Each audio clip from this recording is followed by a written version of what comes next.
السلام علیکم ورحمۃ اللہ وبرکاتہ۔ آج کی اس تقریر کا موضوع ہے اسلام میں خواتین کے حقوق۔ آکسفورڈ ڈکشنری کے حساب سے women's rights are those rights that promote a position of social and legal equality of women with men. Oxford dictionary کے مطابق خواتین کے حقوق کے معنی ہیں وہ حقوق جو معاشرتی اور قانونی لحاظ سے خواتین کو مرد کے برابر درجہ دیتے ہیں۔ آج کے اس تقریر میں میں ان باتوں پر توجہ نہیں دوں گا، میری تقریر ان باتوں پہ مبنی نہیں ہے جو سائنسداں یا غیر تجربے کار ایکسپرٹس خواتین کے بارے میں کہتے ہیں۔ آج کی تقریر میں ان باتوں پہ کروں گا جو حقیقت اور تجربے سے ثابت ہو سکتی ہے۔ اگر ہم اسلام میں خواتین کے حقوق ویسٹرن میڈیا کے نظریے سے، مغربی میڈیا کے نظریے سے دیکھیں گے تو ہمیں ماننا پڑے گا اسلام میں خواتین کو ذلیل کیا جاتا ہے، اسلام میں خواتین کے ساتھ برتاؤ صحیح نہیں۔ اگر ہم اسلام میں خواتین کے حقوق ویسٹرن میڈیا کے نظریے سے دیکھتے ہیں، کیونکہ the western talk of women's liberalization is nothing but a disguised form of exploitation of a body, deprivation of honor and degradation of a soul۔ یہ مغربی نعرہ آزادی نسواں کا حقیقت میں عورتوں کے عزت کو لوٹتا ہے، عورتوں کے آبرو کو لوٹتا ہے، عورتوں کو ذلیل کرتا ہے۔ The Western society claiming to uplift the woman have actually degraded her to a status of mistresses, of concubines, of society butterflies, which are hidden behind the colorful screen of art and culture۔ یہ مغربی تہذیب جو کہتی ہے کہ خواتین کو ہم اونچا مقام دے رہے ہیں، حقیقت میں انہیں ایک طوائف بناتا ہے، حقیقت میں انہیں رخیل بناتا ہے، انہیں بازار کی زینت بناتا ہے آرٹ اور کلچر کے رنگین پردے کے پیچھے۔ اسلام نے الحمدللہ 1400 سال پہلے خواتین کو اپنے حقوق دیے۔ وہ دور ایام الجاہلیہ کہلاتا تھا۔ جب قرآن شریف نازل ہوا وہ دور کو کہتے تھے ایام الجاہلیہ، the days of ignorance۔ اس وقت الحمدللہ اسلام نے خواتین کو اپنے حقوق دیے۔ آج کی دنیا کی آبادی میں سے تقریباً 20 سے 25% مسلم ہیں اور کئی مختلف مسلم معاشرے ہیں، کچھ اسلام کے قریب ہے، کچھ اسلام سے دور ہے۔ اسلام میں خواتین کے حقوق کو جاننے کے لیے ہمیں مسلم معاشرے کو نہیں دیکھنا چاہیے، مسلمانوں کی طرف نہیں دیکھنا چاہیے۔ اگر صحیح طریقے سے آپ جاننا چاہتے ہیں اسلام میں خواتین کے حقوق کیا ہے، ہمیں تحقیق کرنا چاہیے اسلام کے مذہب کتاب کی، جو بنیادی کتابیں ہیں اسلام میں، اس کو ہمیں پڑھنا چاہیے جاننے کے لیے اسلام میں خواتین کے حقوق کیا ہے۔ اسلام میں بنیادی کتابیں ہیں قرآن اور صحیح حدیث۔ قرآن اور صحیح حدیث کبھی بھی آپس میں نہیں ٹکرائیں گے۔ میں جانتا ہوں کہ اس موضوع پہ اسلام میں خواتین کے حقوق اکثر کئی بار علماؤں کا اختلاف ہے۔ اس کی وجہ ہے کیونکہ کئی بار ایک قرآن مجید کی آیت کو دیکھتے ہیں اور باقی سارے آیتوں کو نظر انداز کرتے ہیں۔ اگر قرآن مجید کو ایک ساتھ میں پڑھا جائے گا مکمل طور پہ تو جتنے بھی اختلاف ہے اکثر یہ اختلاف دور ہو جائیں گے۔ اگر کوئی 2-3 رائے ہے تو صحیح رائے جاننے کے لیے ہمیں دیکھنا چاہیے صحیح حدیث میں اس کی تفسیر کیا ہے۔ اگر یہ اختیار کیا جائے تو انشاءاللہ جتنے بھی اختلاف ہے وہ مٹ جائیں گے۔ اسلام میں مرد اور عورت کا درجہ برابر ہے، لیکن برابر درجے کا مطلب یہ نہیں کہ عورت اور مرد ہو بہو ہے۔ عورت اور مرد کا درجہ اسلام میں برابر ہے، لیکن اس کا مطلب یہ نہیں کہ عورت اور مرد ہو بہو یکساں ہے، کیونکہ اللہ سبحانہ و تعالیٰ نے عورت اور مرد کو فزیولوجیکلی ڈفرینٹ بنایا ہے، بایولوجیکلی ڈفرینٹ بنایا ہے، سائیکولوجیکلی ڈفرینٹ بنایا ہے، فزیکلی ڈفرینٹ بنایا ہے۔ جسمانی طور پہ عورت اور مرد الگ ہے، ذہنی طور پہ الگ ہے، depending upon the make up. جس طریقے سے اللہ سبحانہ و تعالیٰ نے مرد اور عورت کو الگ طریقے سے بنایا ہے، اسی طریقے سے ان کا رول جو ہے وہ علیحدہ ہے، ڈفرینٹ ہے۔ آج کی اس تقریر اسلام میں خواتین کے حقوق کو میں نے 6 حصوں میں بانٹا ہے۔ اسلام میں خواتین کے روحانی حقوق، اسلام میں خواتین کے معاشی حقوق، اسلام میں خواتین کے معاشرتی حقوق، اسلام میں خواتین کے تعلیمی حقوق، اسلام میں خواتین کے قانونی حقوق اور اسلام میں خواتین کے سیاسی حقوق۔ ہم پہلے غور کریں گے اسلام میں خواتین کے روحانی حقوق پر۔ اکثر غیر مسلم کو یہ غلط فہمی ہے کہ اسلام میں جنت صرف مردوں کے لیے ہے، خواتین جنت میں جا ہی نہیں سکتے، ان کی یہ غلط فہمی ہے۔ یہ غلط فہمی کو دور کرنے کے لیے قرآن مجید کی ایک آیت ہی کافی ہے۔ اللہ تعالیٰ فرماتے ہیں سورہ نساء میں سورہ نمبر 4 آیت نمبر 124 میں، وَمَن يَعْمَلْ مِنَ الصَّالِحَاتِ مِن ذَكَرٍ وَأُنثَىٰ، مطلب اگر آپ میں سے کوئی بھی شخص چاہے عورت یا مرد ہو اور وہ اچھے اعمال کرتا ہے اور وہ مومن ہے تو انشاءاللہ وہ جنت میں جائیں گا اور اس کے ساتھ کوئی بھی ناانصافی نہیں ہوگی۔ اللہ تعالیٰ فرماتے وَمَن يَعْمَلْ مِنَ الصَّالِحَاتِ مِن ذَكَرٍ وَأُنثَىٰ، کہ اللہ تعالیٰ کوئی بھی شخص ہو چاہے مرد یا عورت اگر اچھے اعمال کرتا ہے اور مومن ہے تو انشاءاللہ جنت میں جائیں گا۔ اللہ تعالیٰ اس پیغام کو پھر سے دہراتے ہیں سورہ نحل میں سورہ نمبر 16 آیت نمبر 97 میں کہ اگر آپ میں سے کوئی بھی شخص چاہے مرد ہو یا عورت اگر اچھے کام کرتا ہے اور ایمان رکھتا ہے اسے انعام دیا جائے گا۔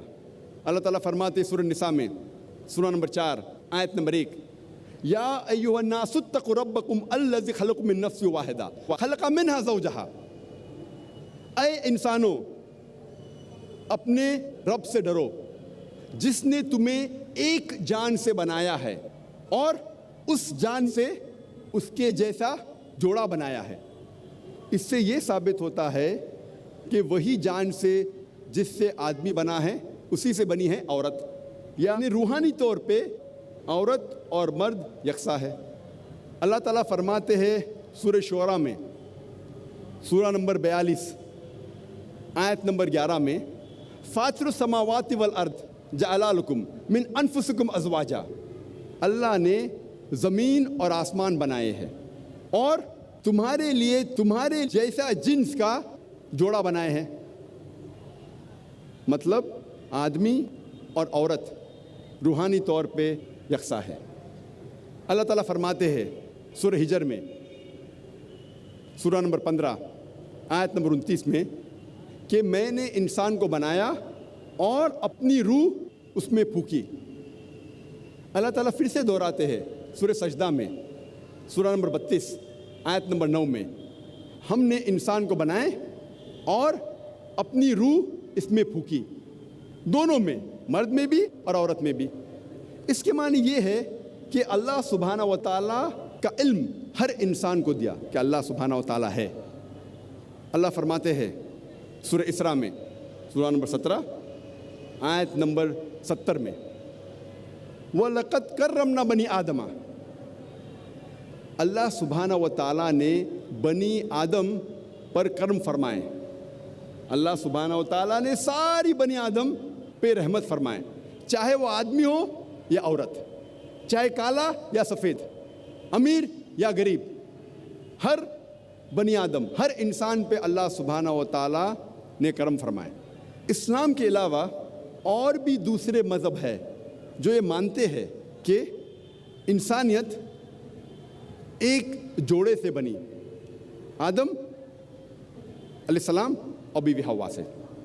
اس بات کو عیسائی بھی مانتے ہیں، لیکن عیسائیت میں یہ سکھایا جاتا ہے کہ انسانیت گناہ میں پیدا ہوئی ہے اور اس کے قصوروار ہے عورت، اور وہ کہتے ہیں کیونکہ بیوی حوا نے آدم علیہ السلام کو پھل کھانے پہ مجبور کیا، بہکایا، اسی لیے انسانیت گناہ میں پیدا ہوئی، اور وہ سارا الزام انسانیت کو گناہ میں پیدا ہونے کے لیے عورت پر ڈالتے ہیں۔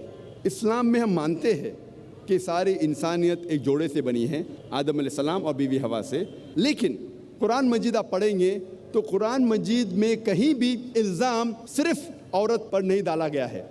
آپ اگر قرآن مجید غور سے پڑھیں گے تو نافرمانی کا الزام دونوں پہ برابر ڈالا گیا ہے، آدم علیہ السلام اور بیوی حوا پر۔ قرآن میں اللہ تعالیٰ فرماتے سورہ اعراف میں، سورہ نمبر 7 آیت نمبر 19 سے 27 تک، اللہ سبحانہ و تعالیٰ اس قرآن میں کم سے کم آدم علیہ السلام اور بیوی حوا کا ذکر، دونوں کا ذکر 1 درجن سے زیادہ بار کرتے ہیں ان آیتوں میں، اور اس میں کہتے ہیں کہ دونوں نے اللہ سبحانہ و تعالیٰ کی نافرمانی کی، دونوں نے توبہ کی اور اللہ نے دونوں کو معاف کیا۔ الزام دونوں پر برابر لگایا گیا ہے۔ قرآن مجید میں کوئی بھی آیت نہیں ہے جہاں صرف عورت یا صرف بیوی حوا پر الزام لگایا گیا ہے، لیکن قرآن مجید میں ایک آیت ہے سورہ طہ میں، سورہ نمبر 20 آیت نمبر 121، جہاں صرف آدم علیہ السلام کا ذکر ہوتا ہے اور کہا جاتا ہے کہ آدم علیہ السلام نے اللہ کی بات نہیں مانی۔ لیکن اگر آپ قرآن کو مکمل طور سے پڑھیں گے تو الزام دونوں پر برابر ہے، عورت اور مرد پہ، آدم علیہ السلام اور بیوی حوا پر۔ اور جب ہم پڑھتے ہیں بائبل، عیسائیت کی کتاب، اس میں لکھا ہے بک آف جینیسس میں چیپٹر نمبر 3، اس میں لکھا ہے کہ اللہ سبحانہ و تعالیٰ عورت کو ایک سزا دیتے ہیں، ایک دنڈ دیتے ہیں، اور جو یہ پریگننسی ہے، حمل ٹھہرنا ایک عورت کے لیے سزا ہے۔ بائبل میں لکھا ہے بک آف جینیسس میں چیپٹر نمبر 3 ورس نمبر 16 میں کہ میں تیرا درد بھرا حمل بڑھاؤں گا، خدا کہتا ہے عورت سے، اور تو درد میں بچوں کو جنم دیں گی، میں تیرا درد بھرا حمل بڑھاؤں گا اور درد میں تو بچے جنیں گی، اور تیری خواہش تیرے شوہر کی ہوگی۔ تو اس سے یہ پتہ لگتا ہے کہ pregnancy is a Chris on the woman, حمل ٹھہرنا ایک سزا ہے عورت کے لیے۔ لیکن جب ہم قرآن مجید پڑھتے ہیں، قرآن میں اللہ تعالیٰ فرماتے ہیں سورہ نساء میں سورہ نمبر 4 آیت نمبر 1 میں، respect the womb that bore you, عزت کرو اس کوکھ کی جس نے تمہیں جنم دیا۔ اللہ تعالیٰ فرماتے ہیں سورہ انعام میں سورہ نمبر 6 آیت نمبر 151 میں کہ آپ اپنے والدین کی عزت کرو، نیک سلوک کرو۔ اللہ تعالیٰ فرماتے ہیں سورہ لقمان میں سورہ نمبر 31 آیت نمبر 14 میں کہ ہم نے انسان کے لیے فرض کیا ہے کہ وہ اپنے والدین سے حسن سلوک کرے، اور آپ کی والدہ نے درد کے بعد درد سے آپ کو پیٹ میں سنبھالا اور 2 سال تک دودھ پلایا۔ اللہ تعالیٰ فرماتے ہیں سورہ احقاف میں سورہ نمبر 46 آیت نمبر 15 میں، وَيَسَّرْنَا الْإِنسَانَ بِوَالِدَيْهِ احسانا، ہم نے فرض کیا ہے انسانیت پر کہ وہ اپنے والدین سے حسن سلوک کرے، اور تمہاری والدہ نے مشکل سے تمہیں پیٹ میں سنبھالا اور درد کے ساتھ جنم دیا۔ جب ہم قرآن مجید پڑھتے ہیں ہمیں پتہ لگتا ہے کہ پریگننسی اپلفٹس اے وومن، کیونکہ عورت انسان کو جنم دیتی ہے، اسی لیے اس کی عزت اور اٹھائی گئی ہے۔ نہ کہ اسے نیچے کیا گیا ہے. اور اللہ سبحانہ و تعالیٰ کے نزدیک جنس، سیکس کبھی بھی کرائٹیریا نہیں ہے، کبھی بھی معیار نہیں ہے کسی کو عزت دینے کے لیے یا نیچے گرانے کے لیے. انسان کو جانچنے کا معیار قرآن مجید میں دیا گیا ہے سورہ حجرات میں، سورہ نمبر 49 آیت نمبر 13 میں، جہاں اللہ سبحانہ و تعالیٰ فرماتے ہیں یا ایھا الناس انا خلقناکم من ذکر و انثی وجعلناکم شعوبا وقبائل لتعارفوا ان اکرمکم عند اللہ اتقاکم ان اللہ علیم خبیر. اے انسانوں، ہم نے تمہیں ایک مرد اور ایک عورت کے جوڑے سے بنایا ہے اور تمہیں قبیلوں اور برادری میں بانٹا ہے تاکہ آپ ایک دوسرے کو پہچان سکے، نہ کہ آپ ایک دوسرے سے نفرت کریں. اور آپ میں سے سب سے بہتر انسان وہ ہے جو تقوی رکھتا ہے. اللہ کے نزدیک انسان کو جانچنے کا معیار جنس نہیں ہے، رنگ نہیں ہے، پیسہ نہیں ہے، لیکن ہے تقوی، اللہ کا خوف، تقوی، پائٹی، گاڈ کانشیسنس، رائچسنس، نیکی. اور جنس کبھی بھی معیار نہیں ہے اللہ سبحانہ و تعالیٰ کے لیے کہ وہ کسی کو سزا دے یا کسی کو ریوارڈ دے، کسی کو انعام دے. اللہ تعالیٰ فرماتے سورہ آل عمران سورہ نمبر 3 آیت نمبر 195 میں، اللہ تعالیٰ فرماتے میں کبھی بھی کسی بھی شخص، چاہے وہ عورت ہو یا مرد ہو، میں اس کے اعمال کو ضائع نہیں کروں گا کیونکہ یہ دونوں ایک دوسرے کے برابر ہے. اللہ تعالیٰ فرماتے ہیں سورہ احزاب میں سورہ نمبر 33 آیت نمبر 35 میں، جس سے میں نے تقریر کو شروع کیا، اس میں اللہ سبحانہ و تعالیٰ مرد اور عورت کی روحانی طور پہ جو ڈیوٹیز ہے اس کو بیان کیے ہیں. اللہ تعالیٰ فرماتے سورہ احزاب میں سورہ نمبر 33 آیت نمبر 35 میں، ان المسلمین والمسلمات، بے شک مسلم مرد اور عورتوں کے لیے،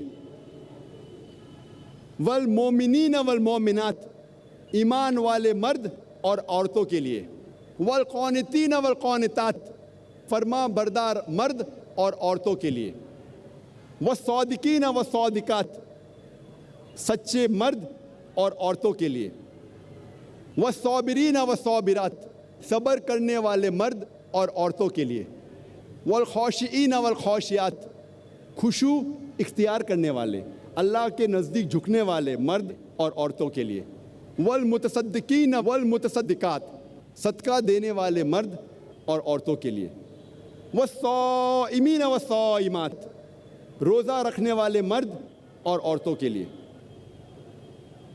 والحافظین فروجهم والحافظات، اپنی عزت اور آبرو کی حفاظت کرنے والے مرد اور عورتوں کے لیے، والذاکرین اللہ کثیرا والذاکرات، اللہ کی بے حد تعریف اور ذکر کرنے والے مرد اور عورتوں کے لیے، اعد اللہ لہم مغفرۃ و اجر عظیما، اللہ نے ان کے لیے بے حد انعام رکھا ہے اور مغفرت رکھی ہے. جب ہم قرآن مجید کا مطالعہ کرتے ہیں ہمیں پتہ لگتا ہے کہ روحانی طور پہ مرد اور عورت کا درجہ ایک ہے. اب ہم تذکرہ کریں گے اسلام میں خواتین کے معاشی حقوق. اسلام نے خواتین کو معاشی حقوق مغربی ممالک سے کم 1300 سال پہلے دیے. اسلام میں 1400 سال پہلے بالغ عورت کو حق ہوتا ہے کہ وہ اپنی جائیداد بیچے یا خریدے بنا کسی کو پوچھ کے. مغرب ممالک میں سب سے پہلے انگلینڈ میں 1870 میں ایک شادی شدہ عورت کو حق دیا گیا تھا زمین خریدنے کو یا بیچنے کے لیے، جائیداد خریدنے کے لیے یا بیچنے کے لیے بنا اپنے شوہر سے پوچھے ہوئے. اس کا نام تھا میرڈ وومنس پراپرٹی ایکٹ، اور اس کو تبدیل کیا گیا تھا 1882 میں اینڈ 1887 میں. سب سے پہلی بار اسلام نے یہ حق عورت کو مغربی ملک سے 1300 سال پہلے دیے. اللہ تعالیٰ فرماتے سورہ احزاب میں سورہ نمبر 33 آیت نمبر 35 میں ان المسلمین والمسلمات، بے شک مسلم مرد اور عورتوں کے لیے، والمومنین والمومنات، ایمان والے مرد اور عورتوں کے لیے، والقانتین والقانتات، فرما بردار مرد اور عورتوں کے لیے، والصادقین والصادقات، سچے مرد اور عورتوں کے لیے، والصابرین والصابرات، صبر کرنے والے مرد اور عورتوں کے لیے، والخاشعین والخاشعات، خشوع اختیار کرنے والے، اللہ کے نزدیک جھکنے والے مرد اور عورتوں کے لیے، والمتصدقین والمتصدقات، صدقہ دینے والے مرد اور عورتوں کے لیے، والصائمین والصائمات، روزہ رکھنے والے مرد اور عورتوں کے لیے، والحافظین فروجهم والحافظات، اپنی عزت اور آبرو کی حفاظت کرنے والے مرد اور عورتوں کے لیے، والذاکرین اللہ کثیرا والذاکرات، اللہ کی بے حد تعریف اور ذکر کرنے والے مرد اور عورتوں کے لیے، اعد اللہ لہم مغفرۃ واجر عظیما، اللہ نے ان کے لیے بے حد انعام رکھا ہے اور مغفرت رکھی ہے۔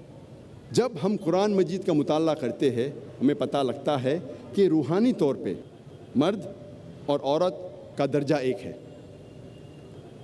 اب ہم تذکرہ کریں گے اسلام میں خواتین کے معاشی حقوق۔